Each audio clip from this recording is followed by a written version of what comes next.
Our attention today is turned to the Nigerian Expatriate Quota Administration. According to stipulations of in the Nigeria Immigration Act of 2015 and Immigration Regulations 2017, companies that require services of foreign expatriates for a long term must apply for the expatriate quota approval from the Federal Ministry of Interior, as well as comply with certain underlisted conditions. But we are told that the quota administration over the years has been quite contentious, as there have been numerous reports of non-compliance with the government policy by some companies. And we believe that that was why in December, I believe 1st of December 2020, we saw the Honourable Minister for the Ministry of Interior inaugurating a 9-man special task force to monitor and enforce business permit and expatriate quota administration in Nigeria. I'm joined this morning by the chairman of that special task force to better understand this government policy and what the scope of operation would be for the task force in the next 6 months. Honourable Bola, Ilori, good morning and thank you for finding time to come. Good morning. Good to have you here. Let us begin by better understanding the concepts of a business permit and expatriate quota vis-a-vis the other permits that normally state governments would have given. Well, the difference between the normal regular business permit that you possibly get from state governments and some other agency and the Ministry of Interior issued business permit is that it involves companies that are either partially owned by foreigner, that foreigner has interest in, okay, or wholly owned by foreign individuals. To the extent that you clock like 10 million naira share base, you are allowed to operate within the jurisdiction of Nigeria. Okay. So that's the one Ministry of Interior issues. For you as a Nigerian, you will not require permit from Ministry of Interior, okay, to do your business. So it's not as if it's not a duplication. Okay. It's a different class of permit, okay, for companies that either has a foreigner as part owner or full owner. Okay. So that's the difference. Mm-hmm. Then the quota. The permit is the first thing, to be sure, because it has a security implication. Okay. You can't just come to Nigeria and start a business. Mm-hmm. What kind of business are you doing? The Nigerian government, federal government must know. What is your scope of operation? The federal government must know. Who are part of what you are doing. The federal government must know. It has economic implication, financial implication, security implication. Because somebody decides to be manufacturing guns here, we must know whether the government wants that kind of business or not. So that's why you first get the permit. It's different from quota. Okay. Quota is, you might even be a fully owned Nigerian business. Okay. Let's pick some of the companies here, maybe fully owned, but no foreign part. But you now need a foreigner to work for you. Okay. We must know whether you don't have such capacity in Nigeria. You can't go and bring a cleaner from outside the country when we have several unemployed people in Nigeria. So we must know whether such skill is needed to be imported to the country or otherwise. And you see, there is no problem in getting foreigners to Nigeria to work if Nigeria will gain technology transfer or transfer of knowledge and capacity.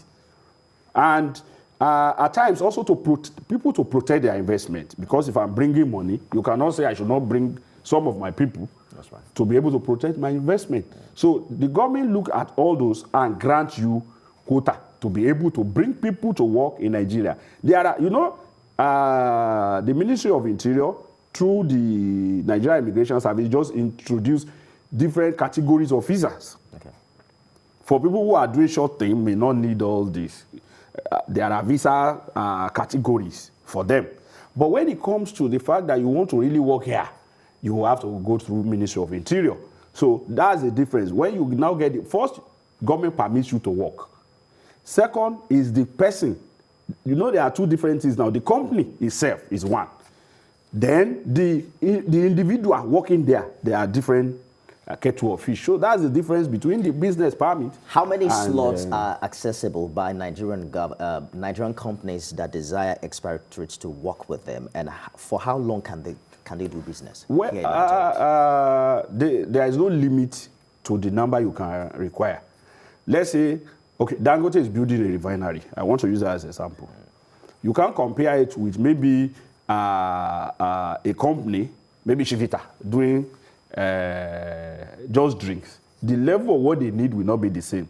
So it depends on the magnitude of the program that you are looking at and the technical expertise that is needed for such activity. So there is no limit, but an expatriate is given 3 years at 4 systems to work here. Once the ministry approves, is given 3 years, renewable over time, maximum lifespan of 10 years. That's the rule of that. But it has other things that are necessary and which becomes important to the task force, which is a major kernel of what the task force is looking at. So there's no limit to renewal? There is limit, 10 years, max. 10 years. So the maximum time that an expatriate can work in Nigeria is 10 years? It's 10 years. And it's expected. And that's where the issue really lies. And that's where the problem really lies. The understudy program? The understudy program. The day you are approved to come, the day you come, that day, even before you are allowed to Nigeria, the company will have agreed with Nigeria that it will employ 2 qualified Nigerians to understudy you. And the prospect is that after 10 years, they can take the job? Not that they can. They should. By law, they must. You must exit for those Nigerians, 2 of them, to take over that particular job. Let's break it down now. Yeah. According to the minister, from August 2019 to date, there are about 1,182 companies that have received minister's approval with over 12,000 expatriate quota positions. But let's talk about the level of compliance with this understudy policy, because there are many who say that, that there has been very little compliance with this policy over the years. Maybe what has been different is that government has not really before now made deliberate effort to monitor level of compliance.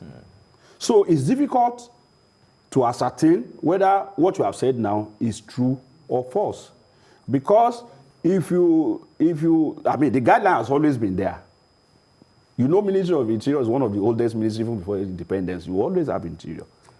But whether people have been complying or not, the government has not really made huge effort like you are seeing now. This is the first time that you are having huge effort setting up a task force to look at it that this thing we are pushing out, are people complying or not? So what you are saying, everybody hears it. We've been reading it over the years that people just take this quota and they don't employ Nigerians. Or even, bring in unqualified people to understand. Yes, there is even what we discovered at the task force. I can just tell you, I may not mention the name of the company, but we've issued a query to the company.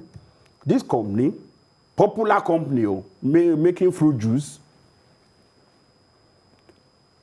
said he took a school SAT holder to understudy the manager of that company. How can a school SAT holder ever take over that job? It's impossible. What they are technically telling Nigeria is that at the end of lifespan of that quota, which is to be 10 years, because that man will never have capacity to take over as a manager of that huge company, they will come back to tell us that Nigeria lacks capacity. And truly, when you now see, you will see that the man lacks capacity. And this is a country of millions of unemployed graduates. Yes, some of them may not be employable because in some of our engagement, we will say, some Nigerian graduates are not employable. Yes, no problem. But we are not saying employ all Nigerian graduates. We say employ qualified ones. You can't tell me that Nigeria does not have enough graduates that are qualified for your job. There is no profession. Even if it's nuclear physics you are doing, there are Nigerians who have capacity to understudy you. We are not saying they have the experience, but part of the program is that you must also develop that Nigerian that you have engaged to be an understudy. The minister has approved 12,000 slots. The meaning of that is that 24,000 Nigerians, graduates, minimum, because their expatriate business is not for school cert order. I mean, it can't be. That means that by today, by what the current minister have done, we should have minimum of 24,000 Nigerians employed by that. Government cannot employ everybody. And that's not the other idea. The idea is that government should create opportunity for employment. And this is an avenue. But how does this policy apply to companies that are fully owned by international individuals who would want to keep their people there to protect their foreign direct investment? Regardless of where you are coming from, that's the law of Nigeria. And you know this law before you come. You are here. In granting approval, the ministry has, over the years, been conscious of the need for people to protect their investment. There's no doubt about that. Don't forget that you have managerial level individual in those companies. That's right. If you are not going to interact with Nigeria, you have no business being here. You will interact with Nigeria. There is nowhere you go in the world and they will say all of you should just be the one running. What we are saying is that let all these your people have exit time for Nigerians to take over. That's just the simple law. And if people have been following it, you will realize that unemployment will have reduced in Nigeria. Just imagine if every minister before Aregbesola have been doing what is being done now. Level of unemployment in Nigeria will be reduced because you have people shutting out graduates, they don't have where to go. We bring in foreigners. And this thing is more prevalent even in the oil industry. NSC had done huge work on this matter before now. And they've shouted. But now, for the first time, if you look at the composition of the task force, it's not just a government task force, no. It's a task force of professional bodies, people who are interested. The composition has Ministry of Interior, the Nigeria Immigration Service, the Nigerian Labour Congress. In fact, the Nigerian Labour Congress is represented on the task force by the president of NUPENG. To tell you the seriousness, Nigerian Labour Congress attaches to the task force. The NBA, that's Nigerian Bar Association, is represented by a senior advocate of Nigeria. The Nigerian Society of Engineers, too, reps there. So let's look at the task force, inaugurated in December, to be in operation for 6 months, I believe. What would you say are your priorities, and the scope of your operation in the next 6 months? From the term of reference that I've been given, I think, two things are very, very, very key. So many things are in the terms of reference, but two things becomes very key. One is to ensure that even these companies operating in Nigeria with foreigners have actually even obtained the quota approval. Some even operate without it. But that is to be verified. That's the job of the task force. When they even now claim to have these approval, is it actually from the Ministry of Interior? In the short lifespan of the task force, we've seen people using fake quota that did not emanate from Ministry of Interior. You will be shocked. And they will bring in expatriates to now take jobs of Nigerians. Does the task force have the capacity to look into all of this, given the huge number of companies there are in the country? You see, what becomes important is this. The task force, don't forget the number of agencies that are in the task force. Okay. Pick NLC. Where doesn't NLC have membership? It's only about if Nigerians are ready to take responsibility. This is not the job for the task force alone. It's for the entire country. So you're asking for whistleblowers? Yes. There is no government in the world that can know everything, except the people who are around decide to collaborate with the government. And this is not in the interest of just maybe the minister or the president. No. Or your party affiliation. No. Because poverty has no political coloration. Unemployment is general to every Nigerian. So this one, let everybody forget his party or his politics And know that whether you are PDP, APC, AAC, anything you may be, if unemployment continue at the rate is going in Nigeria, you will not be able to sleep. Let's use answers. Nobody asks whether you are PDP or APC. It affects everybody. So if we don't look at issue like this that has an avenue for creating huge employment, you'll be shocked that even you yourself, that you are a journalist, the moment they can see a tie, they'll say you are part of them. So everybody must ensure that they supply information. The task force can't go everywhere. It's practically impossible. But Nigerians are everywhere. Nigerians are working in these companies. Nigerians there should avail the task force. We will soon publish a repository of contact line that we will publish to Nigerians. Reach out. Let's know.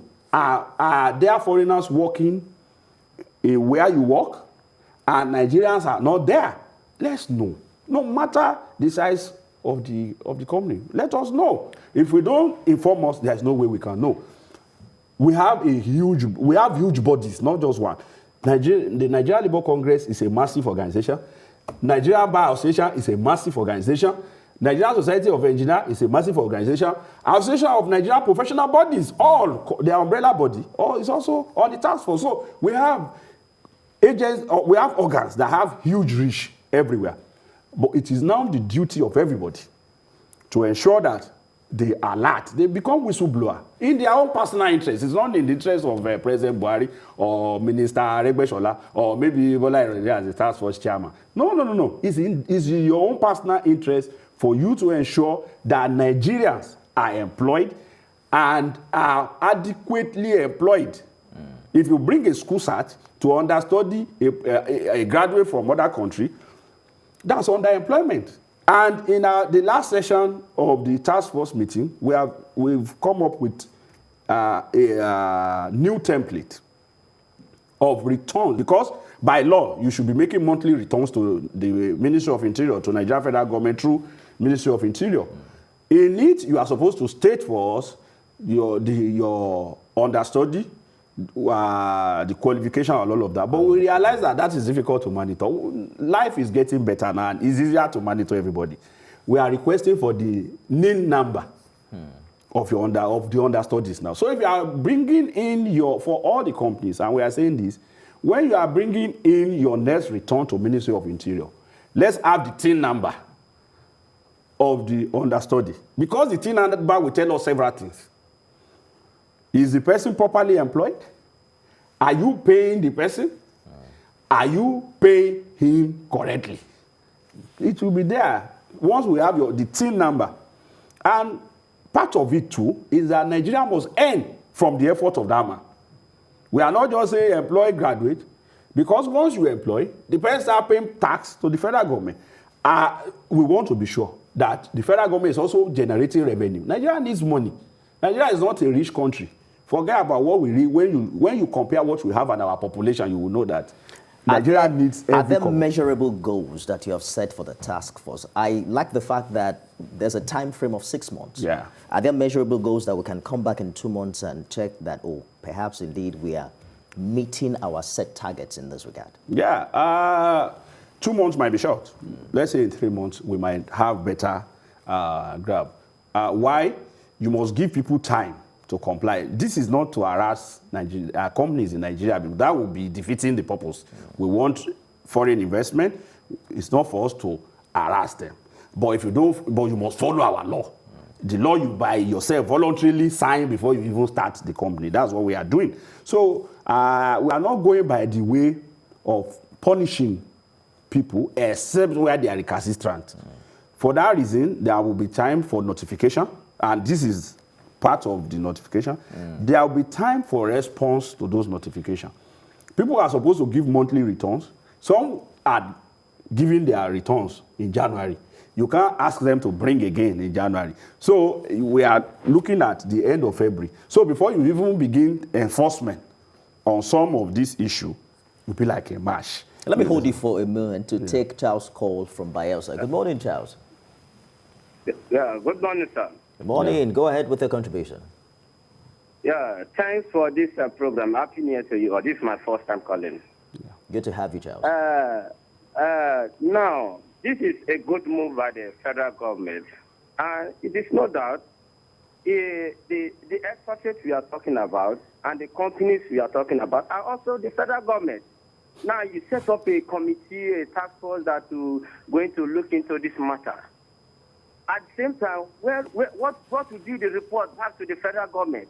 Because there are big men in the oil. Let's say 85% of the expatriates coming into Nigeria are from the oil and gas sector. And if you talk about oil sector, it is mostly controlled by the federal government. So when these people are being fly into the country, we will not even know. How do we know if an expatriate flies from to an offshore platform and without getting the proper license from the federal government? It's too bad. And these companies know what they are doing. If the federal government really wants to go and take serious of this matter, let them call the companies, engage them one-on-one, so that the masses from the country who are graduates, who are also expatriates from the oil and gas sector can be employed. I want to mainly focus on the oil and gas sector because we, especially from the Niger Delta region, we are being linked there so many things when it comes to employment. And we have been calling one day after day. Companies have been talking with us. At the end of the day, it is going to silence. It's not. If the federal government wants to go in, they should be very serious about it because it's a good move. Thank you. All right, thank you very much for your contribution, Charles from Bayelsa. And I understand that the people of the Niger Delta really would appreciate the efforts of this task force. But in addition to what he has said, the complaints from, NLC, for instance, is the fact that civil servants in the Ministry of Interior have been the one who seem to have sabotaged efforts to check abuses in this regard. This is perhaps the first official effort we're seeing. How are we sure that the same bottlenecks and the same bureaucracies and the challenges that have bedeviled this process in the past is not going to, impact negatively on this initiative? Let me commend the caller. What he said, very, very true and correct.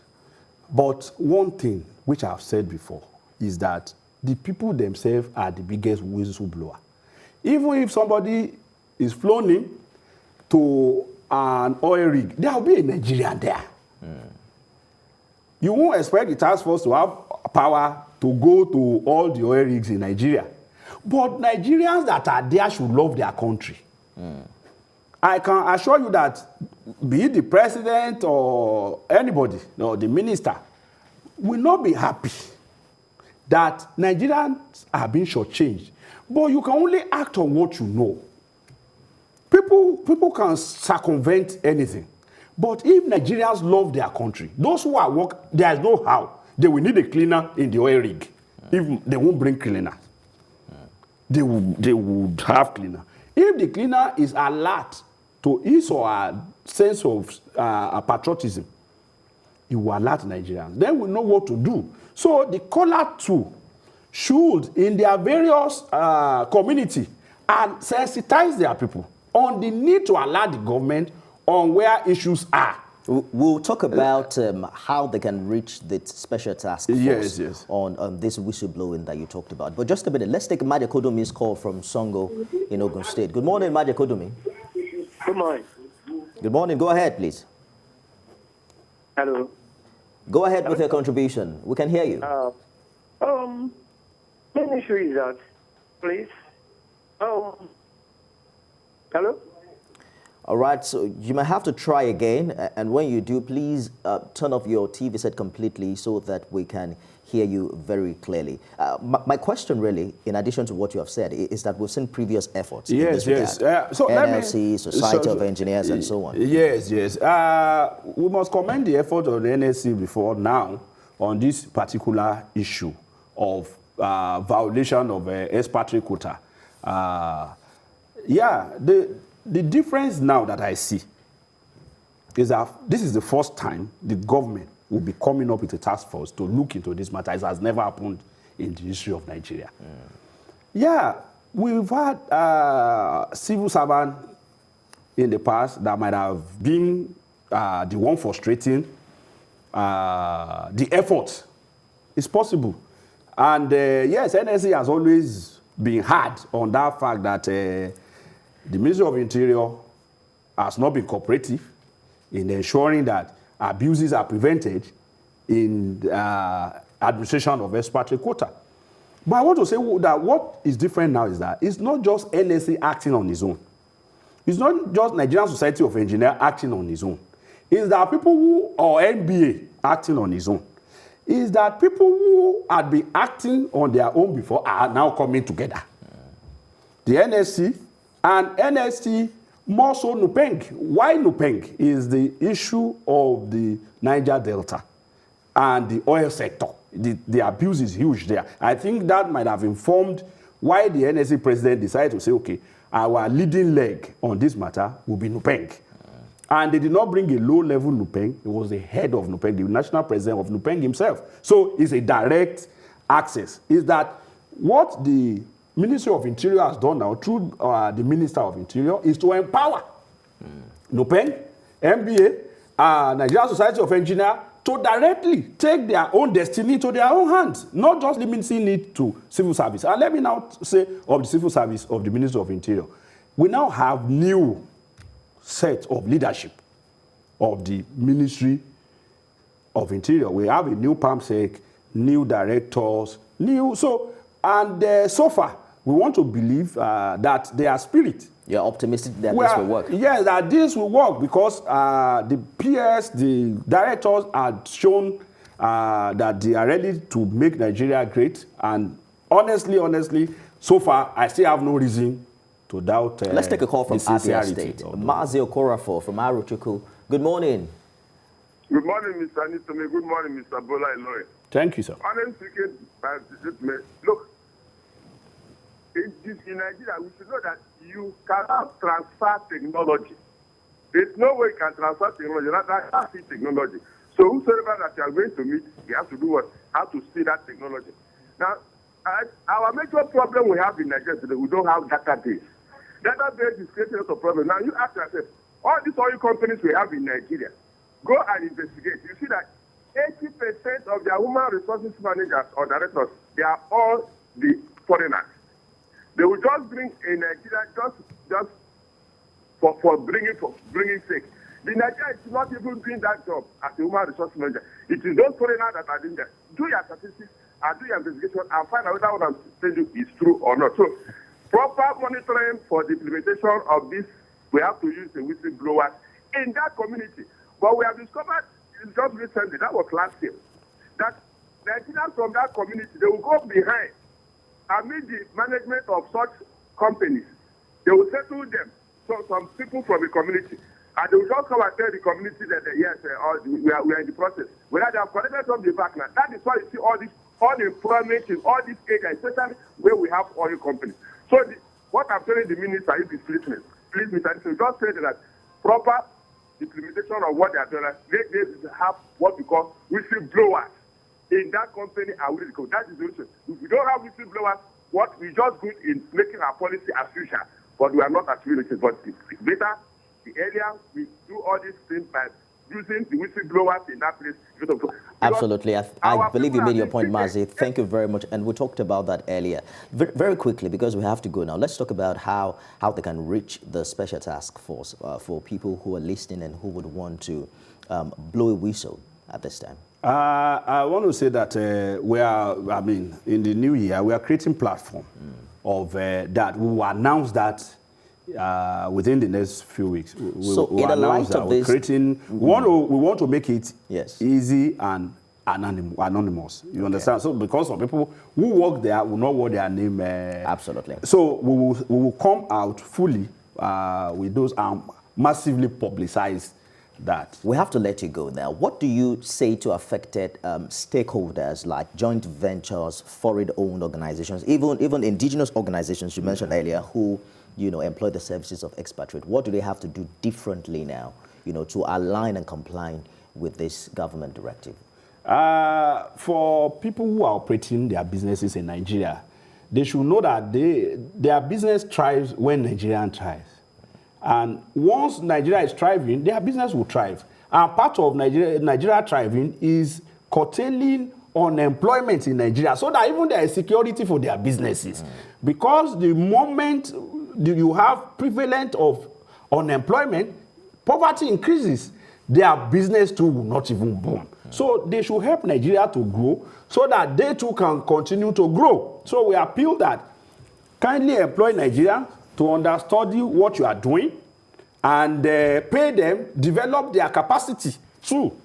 And all will be well, both for the government and you yourself that you are in the business, and everybody will prosper together. So henceforth, kindly know that when you are submitting your monthly return, we want to have the TIN number, the tax identification number of your understudy. We want to have the national identification number, the NIN number, the phone number, and email address, so that on our own we can check. Mercy complained that there is no database. There is database now, a huge one, but it's for us to put all of this together.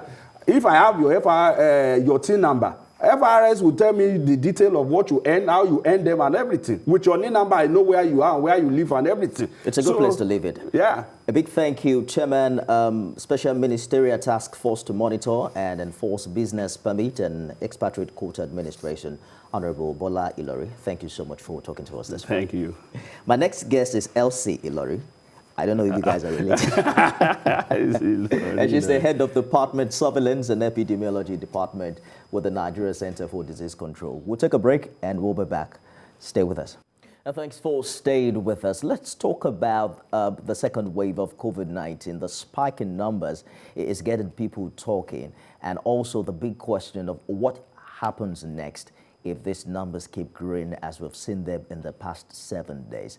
I'm joined via Skype by the public health expert, Elsie Ilori. She's head of Department Surveillance and Epidemiology Department with the Nigeria Center for Disease Control. Thank you for joining us on the program this morning. For the past 7 days, we've seen numbers from the NCDC higher than 1,000. They call it a second wave. Talk to us. What would you say is happening right now? And in your opinion, what is responsible for it? Thank you for inviting me. Well, what is responsible for the second wave? I think we have been a little relaxed. That's what I'll say, because I know we started recording very few cases some few weeks ago, and we raised that alert that we might run into the second wave when we start to release, to ease most of the lockdown policies that we had initially, and the opening of spaces, the workspace, the air travel, and schools. And so we know that when you have a large gathering of people in a place, there is a possibility of transmission, especially when people are not adhering to the non-pharmaceutical intervention, which is the wearing of masks and keeping that physical distance and washing our hands regularly or using the hand sanitizer. And opening up, then with the season, with the Christmas season, people traveling to their villages and having a lot of celebration coming on, so you have opportunities for large gathering, and that's the avenue for spread of this virus, because it's when people are gathered together, and especially in enclosed area, there's possibility of the spread. And then don't forget that most of those that are carrying this virus are asymptomatic. What I mean by asymptomatic is that they are not showing symptoms of the disease, but they have the virus. And so they are called super spreaders. So they spread the virus. And of course, because they're not having symptoms, they will not have the need to go for tests, to get their samples collected and go for tests. And that's why it is important that we take these measures that we have been told to do. Wear a mask and wear it properly, covering our nose and mouth, and not putting it under the chin. And so absolutely. Washing our hands regularly and avoiding, large crowd. Very quickly, let us talk about how government is responding to the second wave. On the dailies this morning, ASU mentioned that it's unsafe to reopen universities with COVID-19 guidelines absent. Some schools are to resume across certain states on the 18th of November. What is the official recommendation from the NCDC as regards this? Now, do not forget that the PTF has made this responsibility for the second wave more of this at the state level. Now, what we're doing at NCDC for reopening of schools, we have worked with the Ministry of Education to make sure that all the guidelines, all the measures are put in place for the schools to reopen. We have done that even before the second wave. Now, with the second wave, we are intensifying those guidelines. We are intensifying, stressing that the measures must be put in place. And we are to meet with the heads of the tertiary schools, that's the universities, meet with them and make sure that they understand what they're expected to put in place. Unfortunately, we have not had that meeting before the holidays, but we are still going to do that with the schools and make sure that they have the guideline. Yes, 18th is said that you can open on the 18th, but it's not, it's not sacrosanct that you must open on the 18th. It depends on how prepared you are. So each university or school institution will have to look at their state of preparedness and determine when they want to open. So, but we are working with through the Ministry of Education to work with them and make sure that they have all the necessary measures put in place. Thank you. Do you consider it a red flag what ASU is saying, that it is not safe to reopen universities? Particularly the FUNAB ASU was quoted on the Punch this morning saying that holding physical lectures will be disastrous. Like I mentioned earlier, yes, you could say it's a red flag because they know what is in place for them. And like I mentioned earlier, it depends on each institution will have to determine when they want to open, looking at what they have in place. So we cannot generalize and say all universities are not ready to open. It now depends on the university authority to make sure that they are ready. And if they are not ready, we will not also advise that they open. They have to be ready. They have to put all the various measures in place. So it now depends on each of the university authority to make sure they have all those things in place before they reopen. Thank you. Let's talk about the vaccines. We're told that some 100,000 are expected any moment from now.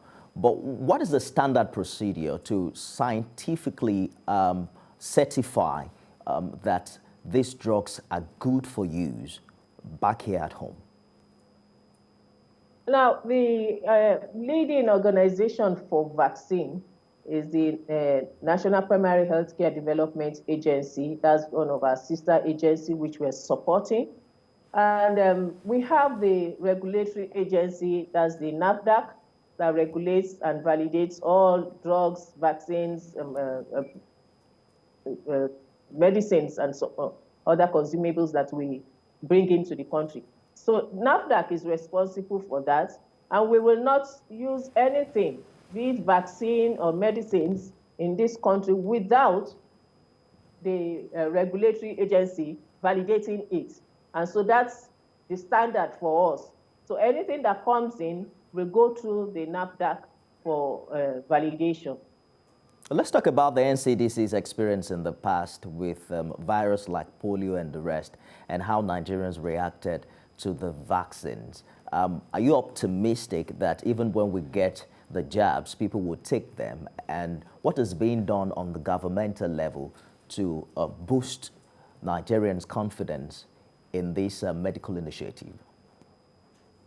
Sorry, I did not get the first statement you made. Can you repeat yourself? Yes, please? I'm talking about the NCD's experience for the previous use of vaccine in Nigeria. that are you optimistic that Nigerians are ready to take these jabs, and what's being done on the governmental level to boost their confidence? Yeah, like I mentioned earlier, is our sister agency, the National Primary Healthcare Development Agency, that has a mandate for vaccination.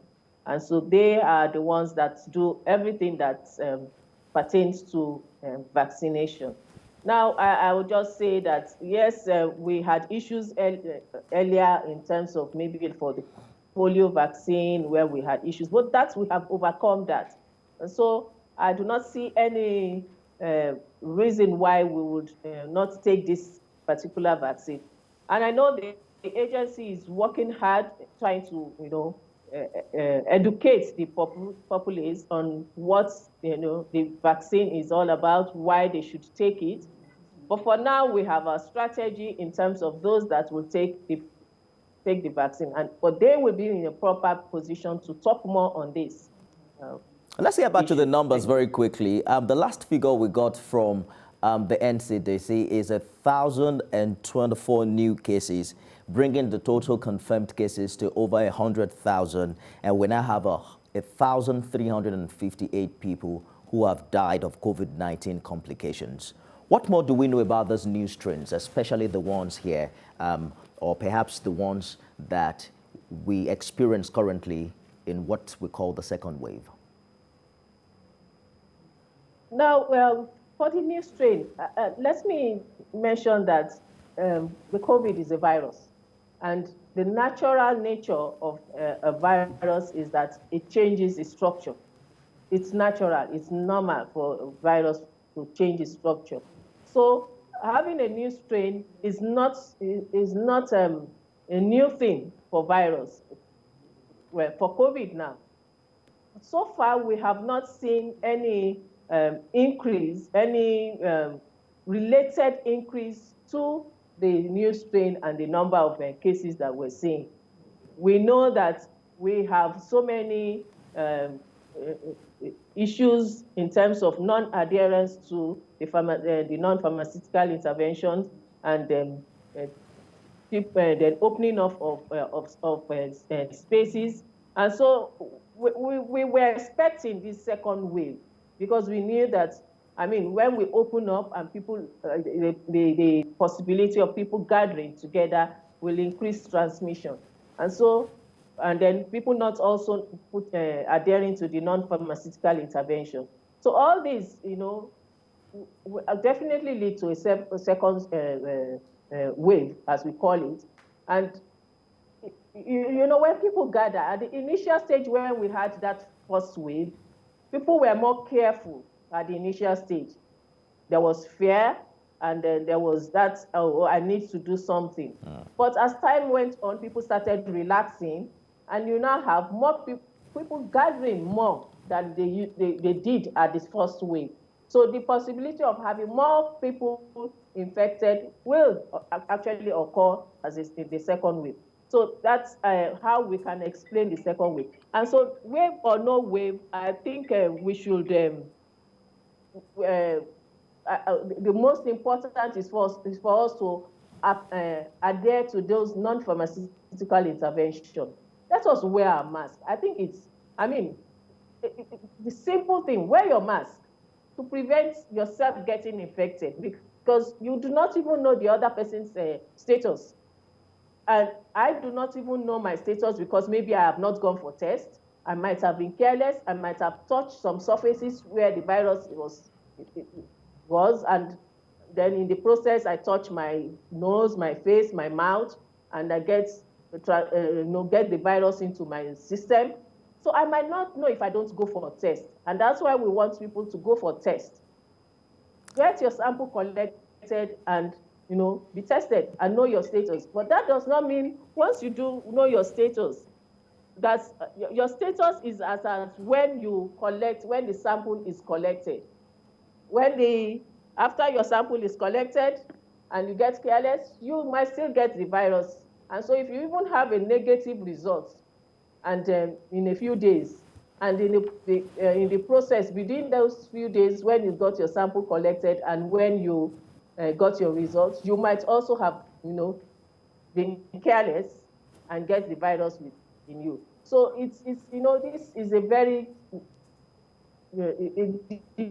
situation is so bad that we need to protect ourselves, and that's why we keep stressing that we must adhere to those non-pharmaceutical interventions. Wear your mask, wash your hands regularly. Let me hold you for a minute, Mrs. Ilori. We'll also touch on the new requirement of COVID-19 PCR test that we are told can no longer now be more than 4 days. But let's take a caller who has called in from Lokoja, and I'll get back to you very shortly. Umar, good morning. Please go ahead with your contribution. Yeah, good morning. My name is Umar. I'm calling in from Lokoja, Kujiti.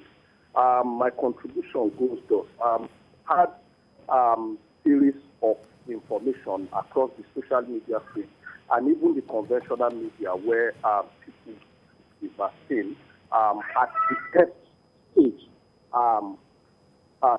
reacting to the vaccine, the negative light, and that to an extent has instilled fear in people, of the possibility of Nigeria getting the vaccine and if they will actually take the vaccine. And also, the issue of vaccination, especially in the northern part of Nigeria, where certain traditional religious positions restrict them from taking vaccines.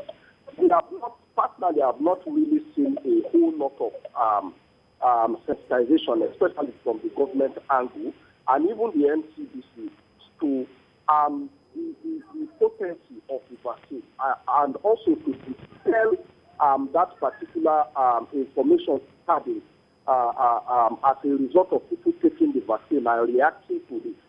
And also, I want to know this particular question goes Ilori, because we understand that there are different kinds of vaccines out there. There are those producing companies that you need to take twice in order to be able to cover for certain periods. There are those you take one time. And that of the Russia also produced in Russia and all that.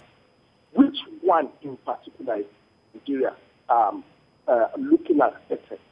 So that we can also do our own further research even within the civil society space. All right, I think you made your point very clearly. Umar, thank you very much for your contribution from Lokoja. Public health expert Elsie Ilori, he wants to know which of the vaccines we're bringing. I think I heard somewhere that it's all of the vaccines approved by the WHO. Can you corroborate that? Yeah, thank you for that. The vaccine that has been approved fully by the WHO is the Pfizer, and that's the one that we're getting for now.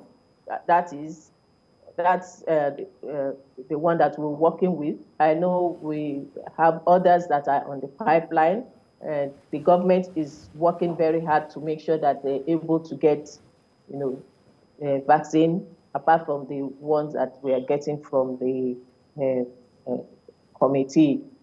Okay. So we hear that starting today, all incoming travelers to Nigeria require a COVID-19 PCR test done not more than 4 days. That's 96 hours before boarding.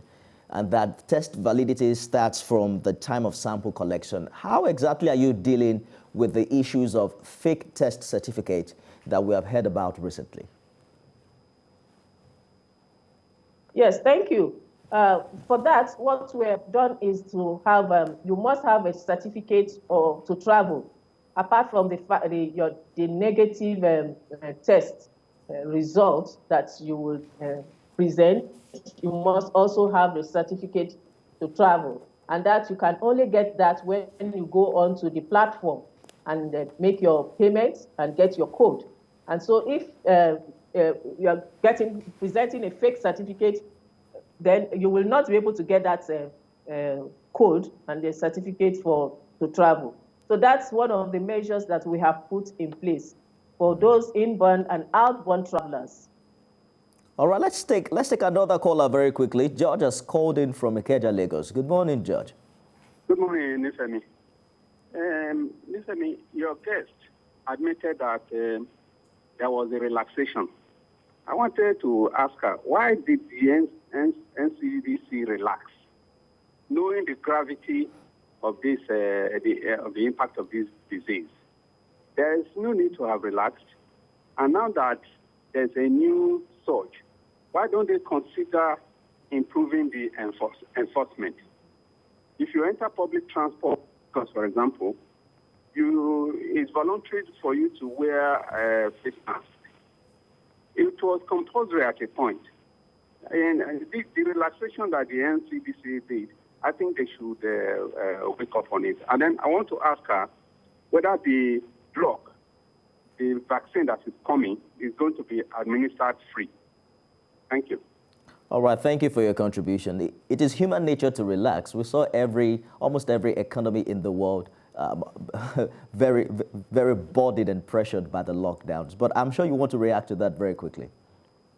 Yes, thank you very much. Yeah, and let me say that it's not the NCDC that relaxed, it's the people that relaxed. And that is because they felt that the figures were getting low, and we've had statements like, is there still COVID? But I know that NCDC keeps sending out messages and giving us information that we still have COVID. And that's what we do every day. We release the results every day. So NCDC did not relax. So let's correct that impression. We did not relax, but I think when we opening up, because the government needs to look at the economic situation and also the health situation. We need to manage the two. Very quickly, so we have to go now.